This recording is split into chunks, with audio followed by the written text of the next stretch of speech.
Hello guys, मेरी YouTube channel में आपका स्वागत है। मेरा नाम मनमोहन मिश्रा। तो आज मैं आपको इस वीडियो में एचडीएफसी मल्टी कैप फंड का डिटेल रिव्यू करके बताने वाला हूं। तो वीडियो पूरा डिटेल में होगा। मैं आपको एक्सेल शीट में फंडामेंटल एनालिसिस करके दिखाऊंगा और लास्ट में आपको कंक्लूजन में ये भी बताऊंगा कि आपको इसमें इन्वेस्टमेंट करना चाहिए नहीं करना चाहिए, और अगर आपको इसमें इन्वेस्टमेंट करना चाहिए तो कितने साल तक करना चाहिए। तो मेरे चैनल को सब्सक्राइब जरूर कर दीजिए। मैं बुला देता हूँ, चलिए शुरू करते हैं। तो जैसे कि आप मेरे यहाँ पे स्क्रीन पे देख पा रहे होंगे, एचडीएफसी मल्टी कैप फंड, इससे अगर आप लॉन्च ऑन डेट देखें तो 10 दिसंबर 2021 है। मतलब आप देख पा रहे हैं कि मतलब इस फंड को सिर्फ 3 साल ही हो चुके हैं लॉन्च होते होते। इसका कैटेगरी रिटर्न देखिए 3 साल में तो 20.53% तक का रिटर्न है।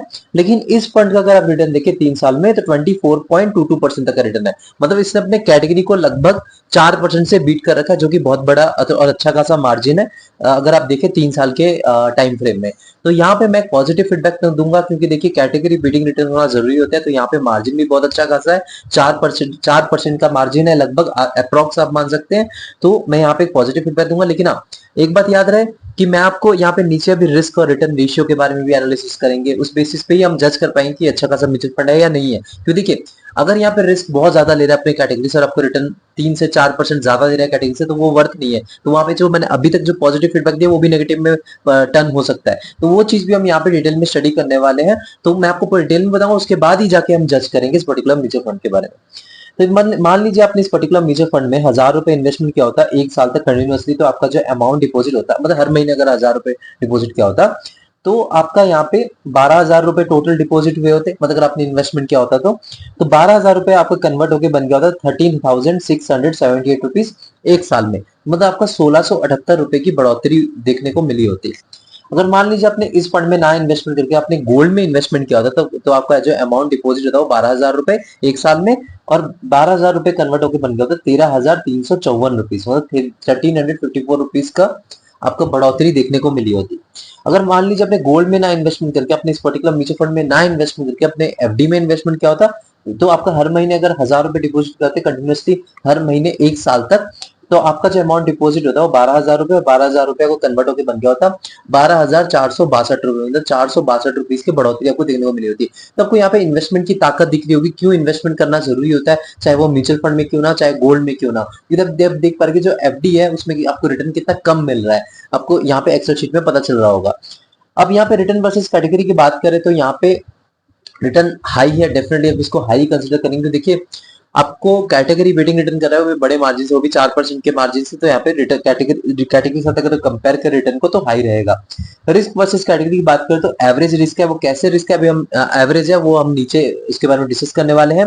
तो पहला जो आप यहाँ पे देख पा रहे हैं जो रिस्क और रिटर्न रेशियो, इसका पूरे 3 साल का मैंने यहाँ पे डेटा निकाल रखा है। जो ये फंड ही 3 साल पुराना है और पूरे 3 साल का इसमें डेटा निकाल रखा है।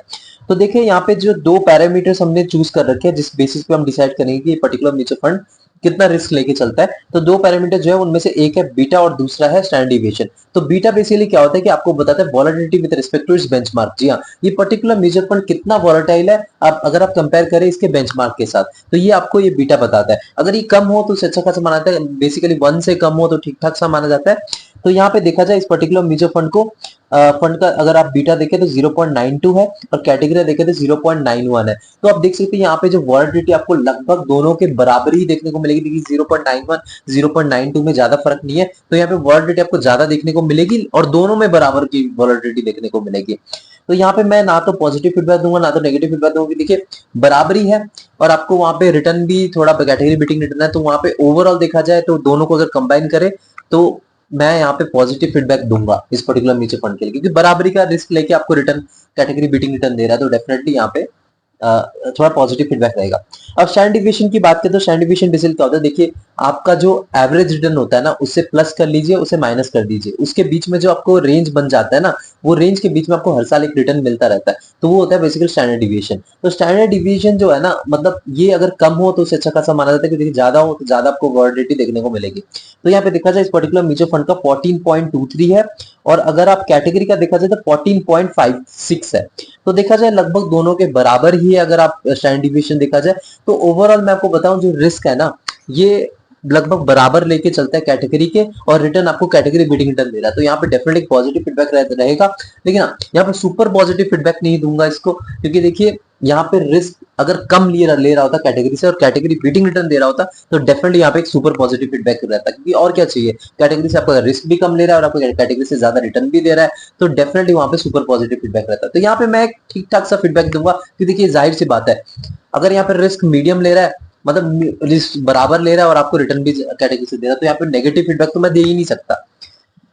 मिनिमम एसआईपी की बात करते हैं, यहाँ पे 100 रुपए से आप मिनिमम एसआईपी करके अपना इन्वेस्टमेंट स्टार्ट कर सकते हैं और 100 रुपए से आप वन टाइम इन्वेस्टमेंट स्टार्ट कर सकते हैं। यहाँ पे पॉजिटिव फीडबैक रहेगा कि देखिए आजकल स्टूडेंट लोग भी इन्वेस्टमेंट कर रहे हैं, तो उनके लिए 100 रुपए कुछ ज्यादा नहीं है और वो अपना इन्वेस्टमेंट स्टार्ट कर सकते हैं। लॉक इन पीरियड की बात करें तो कोई भी लॉक इन पीरियड नहीं है, कभी भी आप इन्वेस्टमेंट कर सकते हैं, कभी भी यहाँ से आप एग्जिट मार सकते हैं।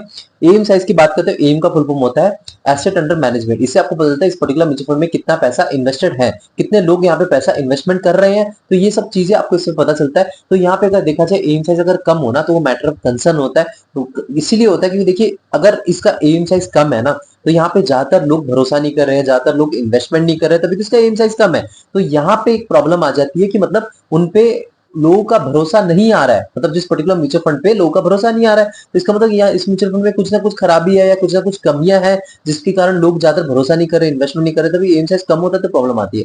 लेकिन अगर एम साइज ज्यादा होता है तो उसमें क्या प्रॉब्लम आती है, मैनेजमेंट करने की, मतलब मैनेजमेंट करने में इशू आती है। आपने सुना होगा Nippon India small cap fund, अगर उसका आप देखेंगे तो एम साइज आपका 60,000 करोड़ रुपीज या 65,000 करोड़ रुपीज तक पहुंच चुका है। तो उसका अगर देखेंगे बीच बीच में फंड मैनेजर क्या करते हैं, उसका जो एसआईपी है लमसम बंद करवा देते हैं। वो क्यों करवाते हैं, क्योंकि उनको मैनेजमेंट करने में दिक्कत आ रही है। तो वहां पे अगर फंड मैनेजर मैनेजमेंट कर लेते हैं कोई ज्यादा प्रॉब्लम नहीं है। तो इसीलिए मैं ये कहता हूँ कि अगर फंड मैनेज अगर कोई एम साइज बहुत ज्यादा है तो हाँ वहां पे पार्शियल इफेक्ट डेफिनेटली पड़ेगा, लेकिन फंड मैनेजर मैनेजमेंट कर लेते तो कोई ज्यादा प्रॉब्लम वाली बात नहीं है। लेकिन अगर एम साइज कम है तो डेफिनेटली वहां पे मैटर ऑफ कंसर्न है। तो यहाँ पे अगर देखा जाए तो मैंने एक जो क्राइटेरिया सेट कर रखा है और मैं आपको बता रहा हूँ वो है 10 साल से पुराना अगर आपका फंड है और 15 साल के बीच में अगर आपका 10,000 करोड़ रुपीज से लेकर 30,000 करोड़ रुपीज के बीच में एम साइज है तो उसे एक अच्छा खासा फंड माना जाता है। लेकिन इस फंड को अगर आप देखा जाए सिर्फ 3 साल पुराना फंड है और यहाँ पे आपका एम साइज जो 16,733 करोड़ रुपीज है, मतलब 16,733 करोड़ रुपीज।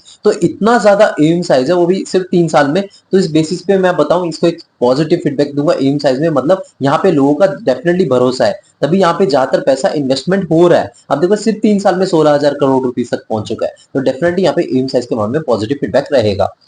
अब एक्सपेंस रेशियो की बात करें तो देखिए यहाँ पे आप तो दिमाग लगा नहीं रहे हैं, दिमाग लगाने वाले कौन है, आपके फंड मैनेजर। फंड मैनेजर दिमाग लगा के फंडामेंटल एनालिसिस करते हैं स्टॉक्स के और आपके पोर्टफोलियो में रखते हैं और आपको रिटर्न दिलवाते हैं, तो उनको एज ए मैनेजमेंट फीस कुछ हिस्सा देना पड़ता है। तो यहाँ पे उसको एक्सपेंस रेशियो कहा जाता है, तो ये भी 1% से नीचे उसे अच्छा खासा माना जाता है, क्योंकि मैं ये नहीं चाहता कि यार लॉन्ग रन में ना आप लाखों crore rupees as a management fees payment करें, क्योंकि देखिए 1% ना बहुत ज्यादा हो जाता है। अगर आप देखा जाए अगर आप 15-20 साल तक इन्वेस्टेड रहते हैं, और मैं ये नहीं चाहता 15-20 साल बाद आप इन्वेस्टेड रह के फिर जब पैसे निकालने की कोशिश करेंगे आप वहां पे लाखों crore rupees as a management fees payment करेंगे, तो इसीलिए 1% से नीचे होना उसको अच्छा खासा माना जाता है। लेकिन जो मैंने क्राइटेरिया सेट कर रखा है 0.7% से नीचे से अच्छा खासा माना जाता है। तो देखिए 0.8% हो या 0.9% हो या 1% का एक्सपेंस रेशियो वो बहुत ज्यादा हो जाता है। तो यहाँ पे 0.7% नीचे है एक्सपेंस रेशियो, आप देख पा रहे हैं 0.67%। तो यहाँ पे एक्सपेंस रेशियो के मामले में डेफिनेटली एक पॉजिटिव फीडबैक रहेगा। टैक्स इन्फॉर्मेशन की बात करते हैं, यहाँ पे 1 साल से पहले आपने एग्जिट मारा तो मान लिया प्रॉफिट बुकिंग कर ली तो आपको 20% का टैक्स देना पड़ेगा प्रॉफिट पे। अगर 1 साल के बाद आपने एग्जिट मारा तो 12.5% का टैक्स देना प्रॉफिट पे। लेकिन अगर आप इंडियन इनकम टैक्स लैब में आते हैं तो अगर 1 साल से पहले आपने एग्जिट मारा तो आपको 1% तक एग्जिट लोड देना पड़ेगा। 1 साल के बाद आपने एग्जिट मारा तो एग्जिट लोड देने की कोई जरूरत नहीं है। यहाँ पे मेन बात पे आते हैं वो मार्केट कैपिटल।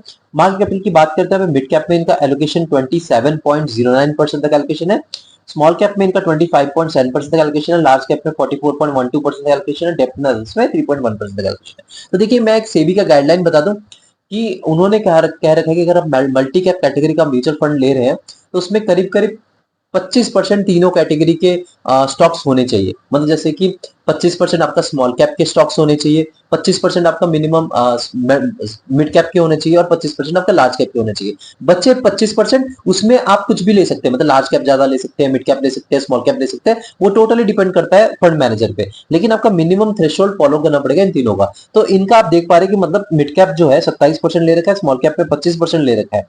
तो इन्होंने 25% दोनों में लगभग जो थ्रेशोल्ड फॉलो कर लिया, लार्ज कैप में ज्यादा ले लिया ताकि रिस्क को एडजस्ट कर सके। आप देख पा रहे हैं कि जो रिस्क है लगभग कैटेगरी के आसपास ले रहा है और रिटर्न भी आपको मैसिव दे रहा है, मतलब कैटेगरी बीटिंग रिटर्न दे रहा है। तो आपको यहाँ पे ही पता चल रहा होगा कि मतलब ये जो रिस्क को मिनिमाइज जो है यहाँ से कर रहा है और रिटर्न ज्यादा दिलवाने की कोशिश कर रहा है। तो देखिए यहाँ पे रिस्क डेफिनेटली बना रहेगा, क्योंकि आप स्मॉल कैप फंड में अगर आप इन्वेस्टमेंट कर रहे हैं ना, तो वहां पे रिस्क बना रहता है। तो यहाँ पे स्मॉल कैप में देख पा रहे हैं कि 25% है, मिड कैप में 27% है, मतलब आपका 52% जो पोर्टफोलियो है ना, वो रिस्क में डूबा हुआ है, स्मॉल कैप और मिड कैप, मतलब छोटी कंपनी और मिड बेस कंपनी। तो डेफिनेटली यहाँ पे रिस्क बना रहेगा, लेकिन यहाँ पे आप मान सकते हैं लार्ज कैप और मिड कैप के बीच में जो एक रिस्क होता है ना, उसी के बीच में आपका रिस्क बना रहेगा। तो मार्केट कैपिटल के मामले में मैं पॉजिटिव फीडबैक दूंगा कि इन्होंने मैक्सिमम कोशिश करी है कि रिस्क को मिनिमाइज कर सके, तभी लार्ज कैप में इनका ज्यादा एलोकेशन हो रखा है। तो डेफिनेटली यहाँ पे मैं पॉजिटिव फीडबैक दूंगा इस मामले में। अब सेक्टरल एलोकेशन की बात करें तो फाइनेंशियल सर्विसेज में 27.74% तक एलोकेशन है, इंडस्ट्रियल सेक्टर में 15.34% तक एलोकेशन है, कंज्यूमर साइक्लिकल में 15.14% तक एलोकेशन है, टेक्नोलॉजी सेक्टर में 12.24% तक एलोकेशन है, हेल्थ केयर सेक्टर में 8.19% तक एलोकेशन है, बेसिक मेटल्स में 7.23% तक एलोकेशन है, एनर्जी सेक्टर में 4.69% तक एलोकेशन है, कंज्यूमर डिफेंसिव में 3.46% तक एलोकेशन है, कम्युनिकेशन सर्विसेज में 2.85% तक एलोकेशन है, और लास्ट में रियल एस्टेट में 1.11% तक एलोकेशन है। तो देखा जाए ऊपर के जो 5 सेक्टर्स है ना, financial services, industrials, consumer cyclical, technology और हेल्थ केयर, अगर ये 5 सेक्टर अच्छा खासा परफॉर्मेंस देते हैं, आपको ये पर्टिकुलर म्यूचुअल फंड पे अच्छा खासा रिटर्न देगा। तो यहाँ पे डाइवर्सिफिकेशन के मामले में पॉजिटिव फीडबैक दूंगा, क्योंकि देखिए इन्होंने प्रॉपर्ली डाइवर्सिफाई कर रखा है, कोई इसमें शक नहीं है, बहुत अच्छा खासा इन्होंने डाइवर्सिफिकेशन कर रखा है। और फंड मैनेजर की बात करते हैं, यहाँ पे 2 फंड मैनेजर है, एक है गोपाल अग्रवाल, इनका एक्सपीरियंस है 4.44 इयर्स का, सेकंड जो आपका ध्रुव मुचल, इनका एक्सपीरियंस है 1.51 इयर्स का। तो देखा जाए यहाँ पे एक्सपीरियंस के मामले में जो 2 फंड मैनेजर है ठीक ठाक से एक्सपीरियंस है इनके। देखिए अगर एक्सपीरियंस फंड मैनेजर है, आप इनकी हिस्ट्री ट्रैक कर सकते हैं, पास्ट में इन्होंने कैसे रिटर्न दिलवा रखा है, इनकी स्ट्रेटेजी क्या होती है, तो इसमें क्या है कि आप भी कॉन्फिडेंट रहेंगे जब आप इन्वेस्टमेंट करेंगे। तो डेफिनेटली यहाँ पे एक पॉजिटिव फीडबैक रहेगा, क्योंकि दोनों फंड मैनेजर, उनमें से एक फंड मैनेजर थोड़े बहुत अच्छे खासे एक्सपीरियंस है, 4.5 साल तक का एक्सपीरियंस है, आप उनके बारे में हिस्ट्री ट्रैक कर सकते हैं, उनके बारे में आप जान सकते हैं उनकी स्ट्रेटेजी क्या होती है। और दो फंड मैनेजर है तो एक ठीक ठाक सा बैलेंस रहेगा, और दूसरे जो फंड मैनेजर है वो भी ठीक ठाक सा एक्सपीरियंस, आप इसको मान सकते हैं 1.5 साल के करीब करीब इनका एक्सपीरियंस है। तो फंड मैनेजर के मामले में पॉजिटिव फीडबैक दूंगा। रेटिंग की बात करें तो यहाँ पे 4/5 रेटिंग दे रखा है। देखिए यहाँ पे मुझे पॉजिटिव चीजें बहुत लगी है, यहाँ पे सारी चीजें पॉजिटिव है, मैं आपको बता रहा हूँ मैक्सिमम चीजें पॉजिटिव है, बस एक है कि अगर रिस्क हो ना थोड़ा सा कैटेगरी से कम लेके रिटर्न आपको कैटेगरी बीटिंग रिटर्न देते तो यहाँ पे 5/5 रेटिंग मिल रहा होता। लेकिन यहाँ पे बुरी भी बात नहीं है, क्योंकि ये रिस्क बराबर कैटेगरी के बराबर लेके आपको कैटेगरी बीटिंग रिटर्न दे रहे हैं। 3 साल में देखा जाए 4% से बीट कर रखा है कैटेगरी को, तो डेफिनेटली यहाँ पे एक अच्छा खासा रिटर्न है। और 24.22% हर साल कंटिन्यूअसली 3 साल तक देना तो बहुत अच्छा खासा रिटर्न है, मैं तो बोल रहा हूँ। तो इन मामले में मैं रिटर्न के मामले में इसको डेफिनेटली पॉजिटिव फीडबैक दूंगा, और ये फंड को भी एक पॉजिटिव फीडबैक दूंगा। अगर आप मल्टी कैप कैटेगरी का कोई म्यूचुअल फंड चूज कर रहे हैं तो ये पर्टिकुलर म्यूचुअल फंड को आप चूज कर सकते हैं, ये बहुत अच्छा खासा म्यूचुअल फंड है। हाँ, एक चीज मैं बताऊं, रिस्क की बात करें तो यहाँ पे रिस्क जो है लार्ज कैप से थोड़ा ज्यादा रहता है, मिड कैप से थोड़ा कम रहता है, क्योंकि यहाँ पे लार्ज कैप आप देख पा रहे हैं कि मिड कैप और स्मॉल कैप में इनका 50% तक एलोकेशन, और बाकी के 50% ये थोड़े रिस्क कम लेके चलते हैं लार्ज कैप या फिर डेप्ट में इन्वेस्टमेंट करके। तो बाकी देखा जाए तो मुझे ये एक ओवरऑल एक अच्छा खासा फंड लगा है। अगर आपके पास टाइम फ्रेम 7 साल मिनिमम है तो आप ऐसे म्यूचुअल फंड में इन्वेस्टमेंट कर सकते हैं, और अगर आपके पास जो क्या कहते हैं रिस्क जो ले सकते हैं लार्ज कैप से थोड़ा ज्यादा, मिड कैप से थोड़ा कम, तो ऐसे म्यूचुअल फंड में इन्वेस्टमेंट कर सकते हैं। और अगर आपके जो रिटर्न का एक्सपेक्टेशन है लॉन्ग रन में 10 साल के रेंज में या 12 साल के रेंज में, अगर आपके पास रिटर्न का एक्सपेक्टेशन है 17% से लेकर 22% के बीच में है लॉन्ग रन में, अभी आपको दिख रहा होगा 24% है, लेकिन 3 साल के हिसाब से जज करना थोड़ा ठीक नहीं रहेगा। अगर अगर आप ऑल टाइम में देखा जाए, मतलब अगर 10 साल 12 साल में, तो ये एवरेज आउट होकर आपको 17 से 22% के बीच में ही रिटर्न देगा। तो आपको डेफिनेटली ऐसे म्यूचुअल फंड में चूज करके इन्वेस्टमेंट करना चाहिए। तो यहाँ पे वॉलेटिलिटी देखा जाए एक मीडियम सा रहेगा, क्योंकि देखिए यहाँ पे 50% तक का लार्ज कैप और अदर्स में है, लेकिन 50% आपका स्मॉल कैप और मीडियम में, मिड कैप में। तो डेफिनेटली यहाँ पे वॉलेटिलिटी आपको देखने को मिलेगी, लेकिन इतनी ज्यादा देखने को नहीं मिलेगी जैसे मिड कैप और स्मॉल कैप में है।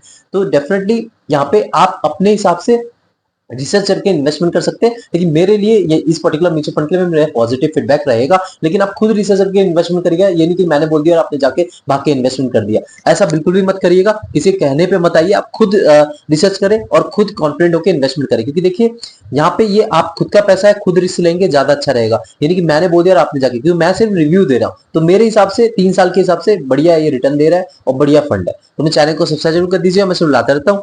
Thank you.